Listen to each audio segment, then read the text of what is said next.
magandang araw na naman po. Alas 5 na, 5:45 PM na ngayon ng hapon dito sa Naik, Cavite, dito kung saan meron tayong FGG Story Night no, ni Sam dito sa FGG Sari-Sari Store niya. Kaya naman mula Luzon, Visayas at Mindanao, kayo mga kalodi ko, ka-vloggers ko dyan, at siyempre ang aking mga ka-OFW around the world, saan panig na kayong sulok ng mundo. Alam ko naman may Pilipino na, no? Wala na, lahat ng country ngayon may Pinoy na, kaya iba ang Pinoy. Kaya saludo ako sa inyo mga OFW na Pilipino. At muli ngayon sa araw na ito ng Huwebes, no, tayo'y sama-sama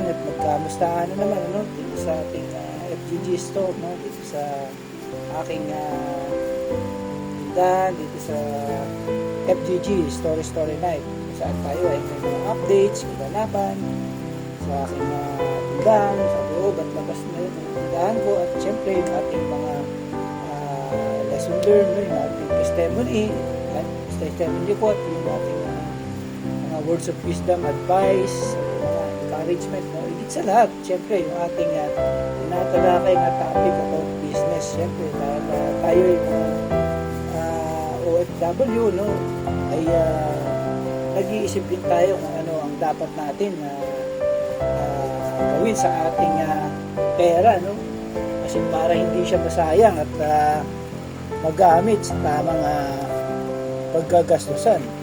Mahirap kasi pagka hindi siya nagastos ng tama, ay baka maubos lang siya, at pag uwi natin ay wala na tayong kita, no, wala nang pera.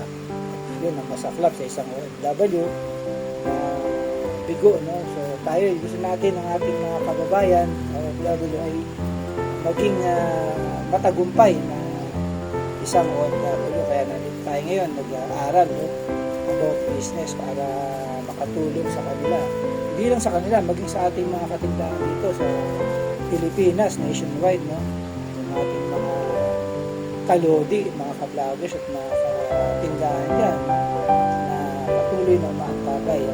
Tinalakay nga natin kahapon, nagkaroon tayo ng overview about types of business, no, yung 10 business types, ano, kung ano yung mga yun, di ba, napag-aralan natin. Babalikan lang natin yung 10 na yun, i-recap lang natin, ano, kung ano yung mga 10 na yun. Ito nga siya, no.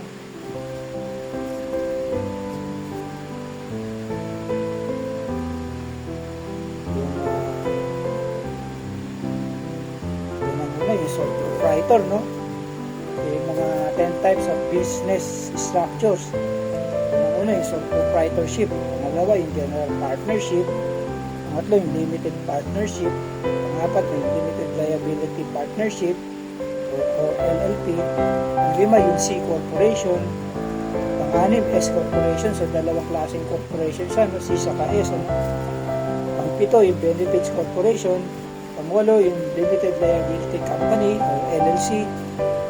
Pang-siyam, yung non-profit corporation at yung non-profit business. Pang-sampu, yung joint venture business. So 10 yan. So tatalakayin natin isa-isa, no. Yung una, yung sole proprietorship. Ano nga ba itong sole proprietorship na ito? Sabi dito, a sole proprietorship is an unincorporated business entity owned and operated by a single individual. So pag sinabing sole partnership, sole proprietor, hindi siya incorporation, meaning single person lang siya lang yung sole owner lang siya lang yung isang nagmamay-ari ng business niya, no. Kaya tinawag siyang sole proprietorship. So yun, mahalaga yun, no, isa ka lang, solo, wala kang kasama sa negosyo, hindi ikaw lang. Kaya siya tinawag na sole proprietorship. Sole proprietorship is the default business entity designation for anyone selling a service product themselves and requires no special filing. So yan, no, wala siyang required na special filing. Ano lang yan, business name lang. Kukuha ka sa kukuha ka ng DTI. Siyempre, barangay permit, tapos DTI, tapos mayor's permit, saka kakakuha ng business name. Yun lang ang pinaka lisensya mo, yung business name na tinatawag. Kasi sole proprietor ka. So yun, nakita natin yung kaibahan na, nakita na natin yung overview ng sole proprietorship. Nevertheless, the ease of setting up sole proprietorship is double-edged sword. Oh, double-edged sword pa raw yan. This business type offers the lowest protection for owners, and sole proprietor are fully liable for their company's financial and legal situation. So, fully sole lang siya, no? Sa lahat ng mga legal battle, siya lang ang mag-isa lalaban, no? Kung may mga legal battle na daranasin niya, no? Meron siyang mga kaso, ano? Kung may mga kinaharap siyang mga liability. So, wala siyang kasama kundi siya lang mag-isa kasi sole proprietor. So, yun ang ating ang sole proprietorship, ano? At tatalakayin nga natin dito ay yung single proprietorship naman tayo.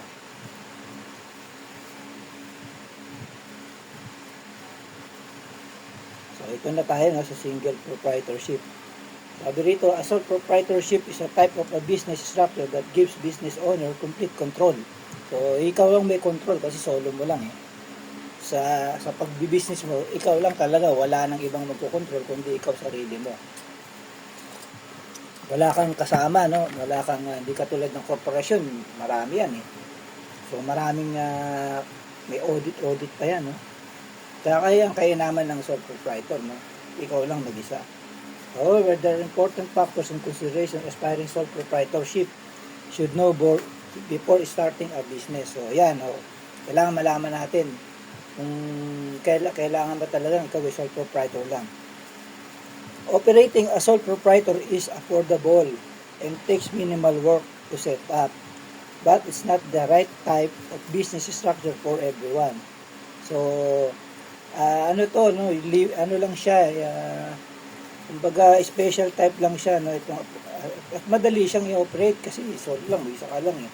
Bakit kaya, no?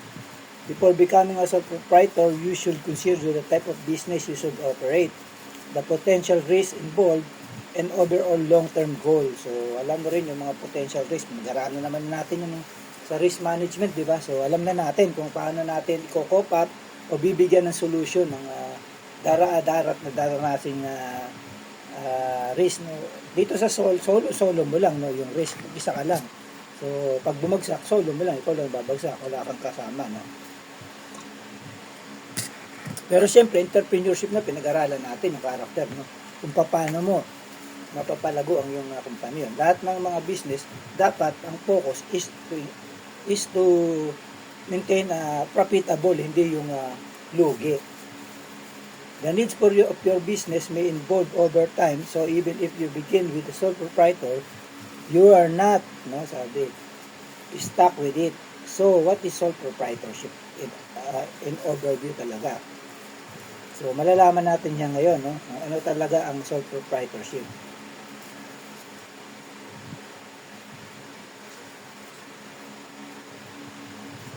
A sole proprietorship daw is a type of unincorporated business structure with single individual. So, yun, alam na natin talaga, single individual yan. Therefore, the individual and business are one in the same meaning. You could personally liable for all business aspects. So, you are all liable. So, yan na yung mga aspect na pagiging sole proprietor, no? Sole liable. At sa risk, ikaw din, no? Under sole proprietorship, the owner retains total control, no? Over the business. So, allowing for fast decision making. So, mabilis ang decision making kasi solo ka lang eh. Unlike pag corporation, marami. Board of directors magdidesisyon. So maraming botohan pa. Pero pag sole proprietor, solo mo, ikaw magdidesisyon na lahat. Kaya napakabilis ang market changing no condition. A sole proprietorship daw offers a straightforward structure with no need to include other decision makers in the day-to-day operation. Siyempre, yun nga, ikaw talaga yun sa day-to-day kung mag-decide lahat ng mga factors. Lalo sa mga groceries, no? Ikaw mag-decide, solo mo kung ano yung pamimili mo, kung kailangan mo bang mag-stock ng marami or depends lang sa supply needs ng iyong constituent na nasa sapupuan. So, simplicity is set up. Ito raw, simplicity lang siya and easy to set up. So, madali siyang i-set up, no? Sole proprietorship require minimal legal formalities. Yun, minimal legal. Instead, you can start your business immediately since you are not required to file documents or pay registration fees like you would another business structure like an corporation. So, madali, no?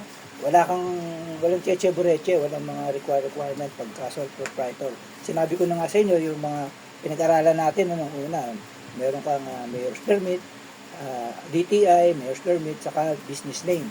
Business name lang, required, yun lang, tapos ka na, meron ka ng, pwede mo nang itayo ang yung business. Yun ang kagandahan ng sole proprietor. Ang corporation or others, kumukuha pa sa SEC o Security Exchange Commission. Katakot-takot na mga filing yan. May mga attorney yan. May mga notices pa. So, matagal, maproseso. Unlike sole proprietor, immediately, makakapag-start up ka na ng iyong business.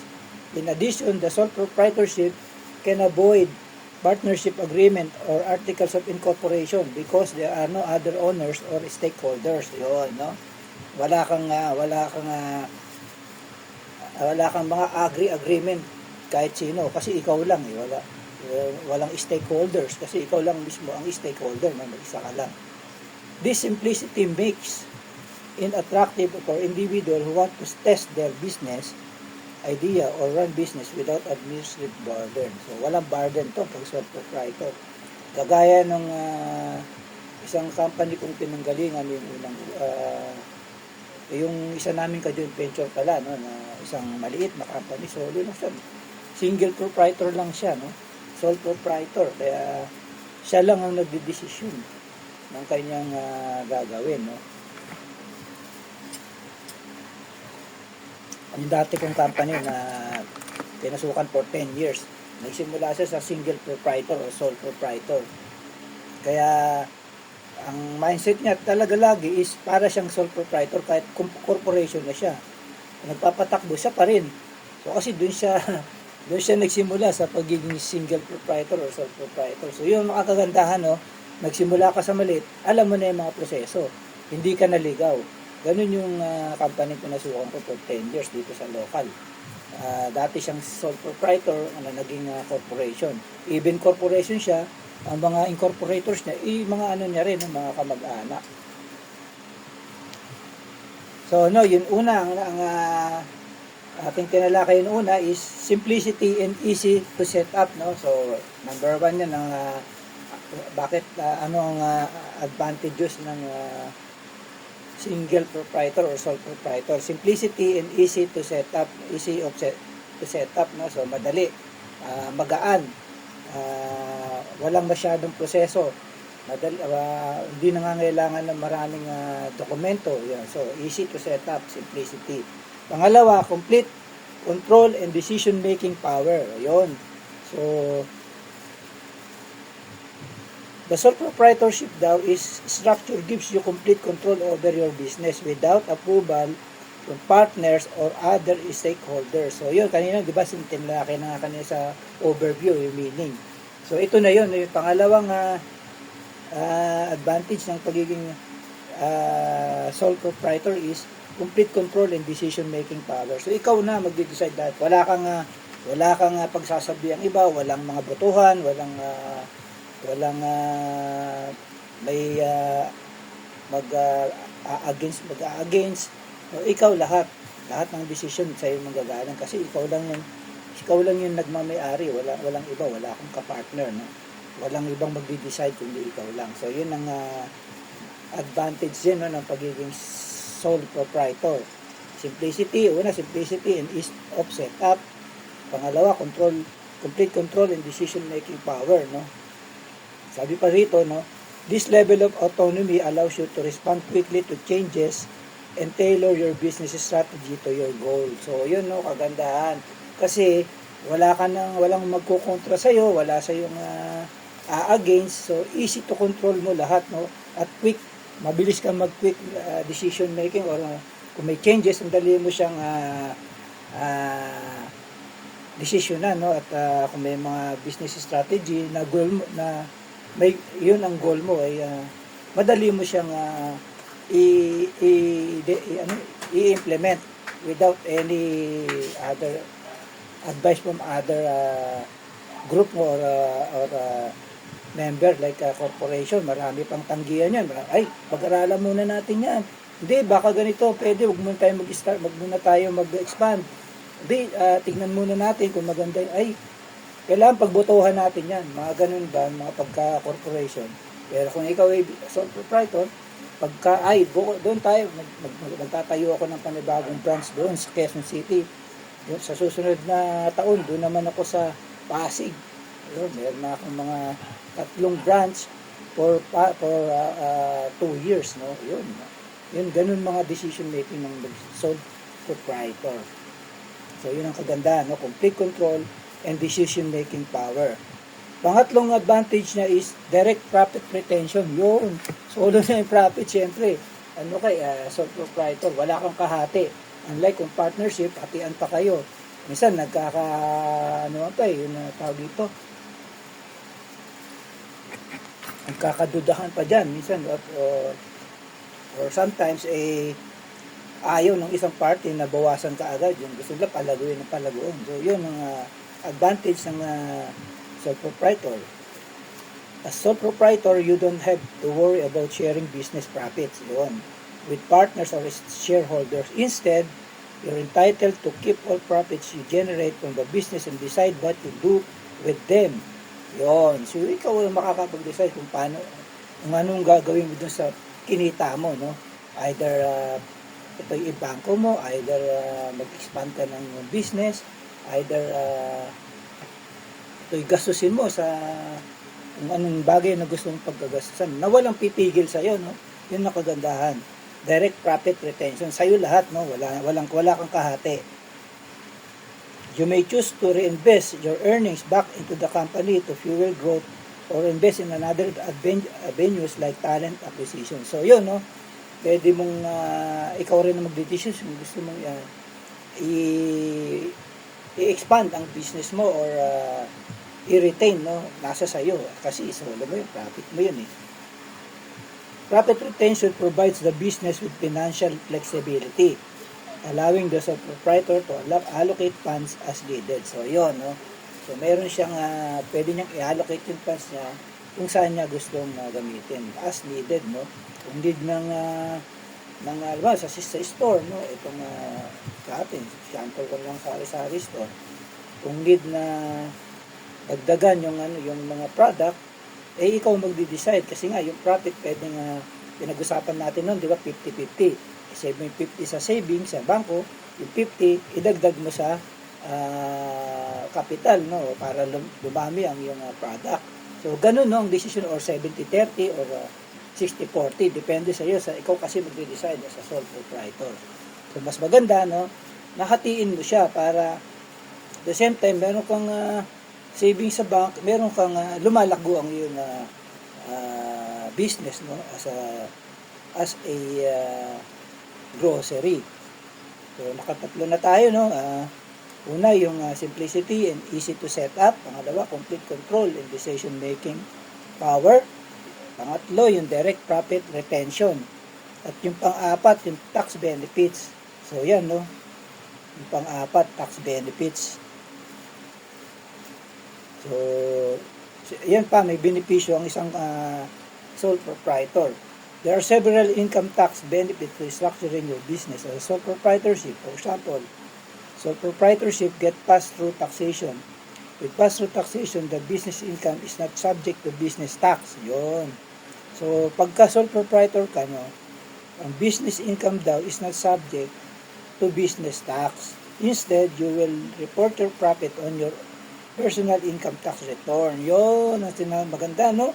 Maliwanag po yun, which can result in a lower tax burden. Yung pala, no, kagandahan ng isang sole proprietor. Kasi, hindi mo ipapasok yung kumpanya o yung business mo na yun ang taxable. Kung hindi, yun yung income tax mo annual. So, ikaw may-ari, ikaw yung sole proprietor eh. So, yung income tax mo lang ang siyang ipapasok sa pag-apply mo ng yearly tax return. So, yun, nakaganda. Unlike pagka business corporation, ang corporation ang magbabarden ng tax, ano? Kung ano yung kinita ng corporation, yun ang kanyang itatax, no? Yung gross profit niya, itatax yun, taxable yun. Pero sa sole proprietor pala, ikaw ang magtatax yung sarili mo, no? Kung ano yung, kasi ikaw yung parang empleyado eh, hindi yung business mo. So kung ano yung kinita ng business mo, sa iyo yun. Ngayon ang magtatax ikaw yung sarili mo, magpapapel ka yung pangalan mo, hindi yung pangalan ng business mo. Yun, kagandahan, no? So, maliwanag yun, no? In addition daw, sole proprietorship can deduct business expenses like supplies, equipment, freelancers payment, and more of their taxes, reducing their liability to help them keep more of what they earn. Yun, no? Kagandahan, no? Pwede niya i-deduct pa lahat ng mga expenditure niya, no? Sa bahay or sa mga equipment, kung ano yung mga pinagkakagastusan niya, no? Sa loob ng kanyang bahay, pwede niyang i-deduct yun sa kanyang income tax. So, yun, no? Kaya liliit nga naman ang kanyang bayarin, no, sa tax. So, yun. Alam na, no? Alam na natin kung anong benepisyo ng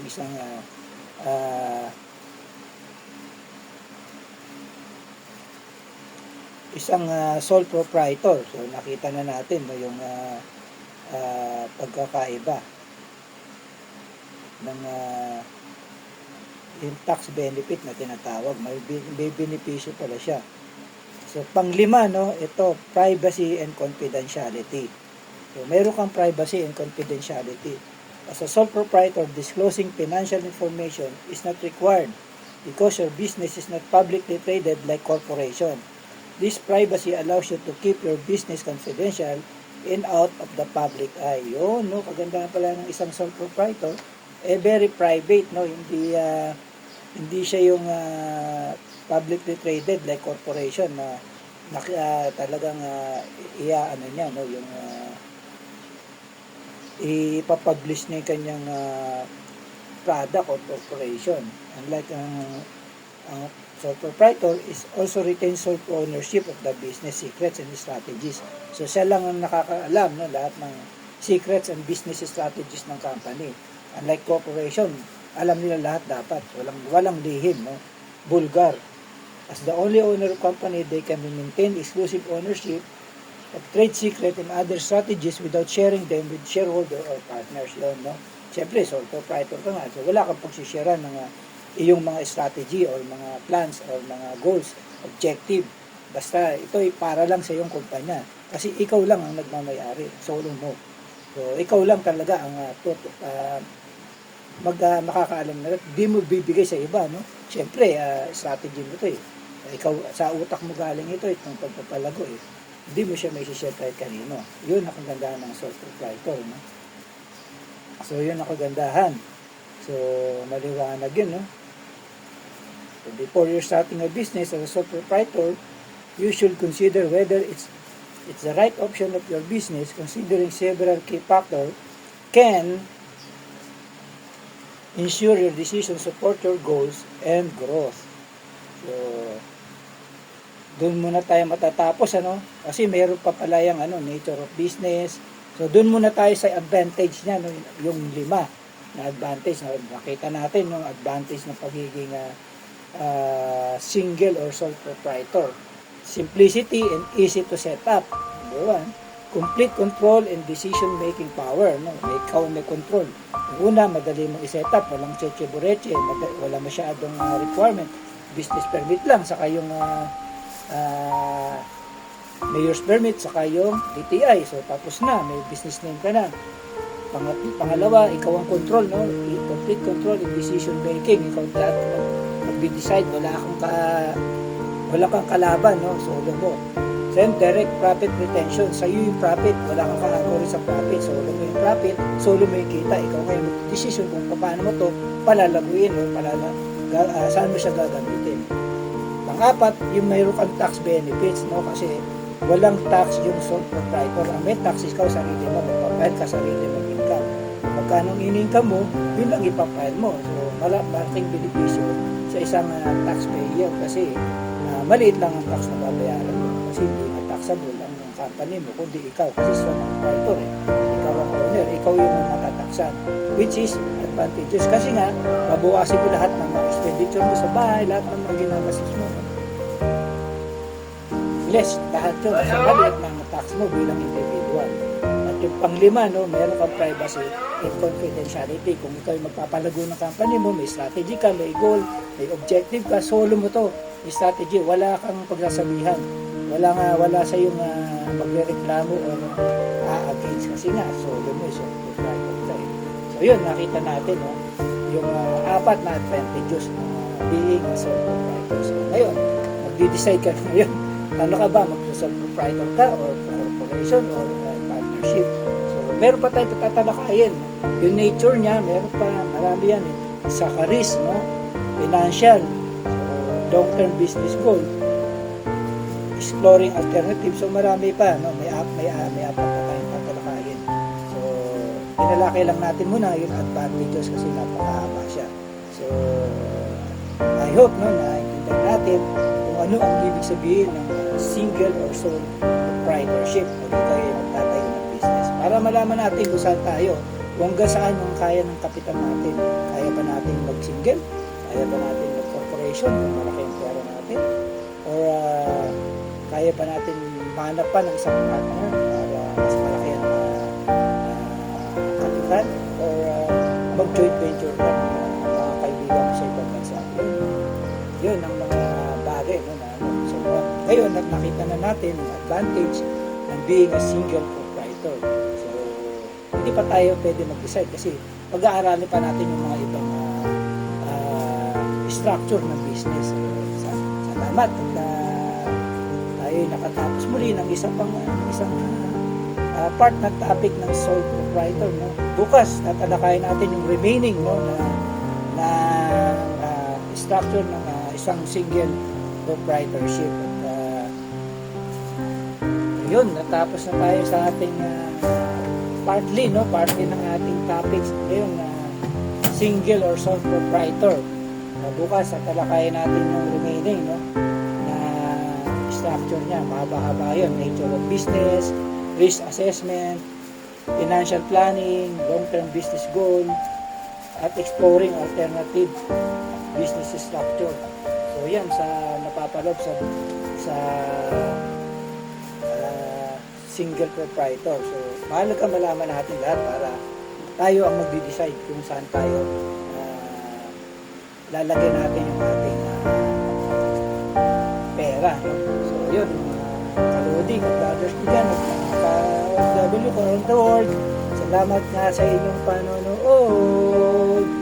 Thank you for watching. God bless you. See you tomorrow again for another continuous ng ating business topic about sole proprietorship.